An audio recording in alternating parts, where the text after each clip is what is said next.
υπάρχουν εκεί πίσω τμήματα, θα υποστηρίξουμε τους πεζοπόρους. Να μιλήσουμε το πυροσβεστικό φορτίο, να αρχίσουν να παίρνουν από κάτω. Θα ήθελα να απομακρυνθούν λίγο τα επίγεια τμήματα από το σημείο που είναι για να μην ρίξει το νερό πάνω τους, είναι κοντά. Η βολή κατευθύνεται νοτιότερα. Προπορία μπροστά από τη φωτιά, τη βολή, την άμεση, ώστε το νερό να πέφτει καμένο άκαυτο. Ναι, μπορούν να κάνουν κάποιες βολές και σε βλέπω ότι έχουν ενόψει.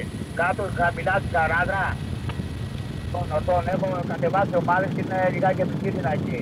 Γι' αυτό σου το έχω την μέσα να δοκιμάσω και δυνατό άνεμο. Να βοηθήσουμε λίγο τη θέση και την άμεση. Ελήφθη η βολή όμως θα πρέπει να γίνει από πιο ψηλά να μην έχουμε κάποιο ατύχημα. Των οτών δεν έχω πρόβλημα, απλώς θέλω βολές αν μπορούμε. Όπως ακριβώς μπαίνετε και ρίχνετε, θα ήθελα κατά την έξοδό σας να παίρνετε αριστερή πορεία, βόρεια δηλαδή, γιατί δεξιά κοντά στη Χαράδρα, νότια θα επιχειρεί Αφροδίτη Χανίων. Είναι θέμα ασφάλειας, να μην διασταυρωθούν τα ίχνη σας. Και αν μπορείτε την επόμενη βολή σε αυτό το σημείο, εκεί η Χαράδρα αυτή θέλει, αν μπορείτε να την κάνετε πιο χαμηλά. Το Αφροδίτη Χανίων στις δεξαμενές της ΙΔΑΠ με νερό τώρα ανερχόμενοι. Πού θέλετε να κάνουμε ρήψη? Σε σχηματισμό με την Αφροδίτη Τατοΐο και την Αφροδίτη Τρίπολης, ανατολική πλευρά πυρκαγιάς.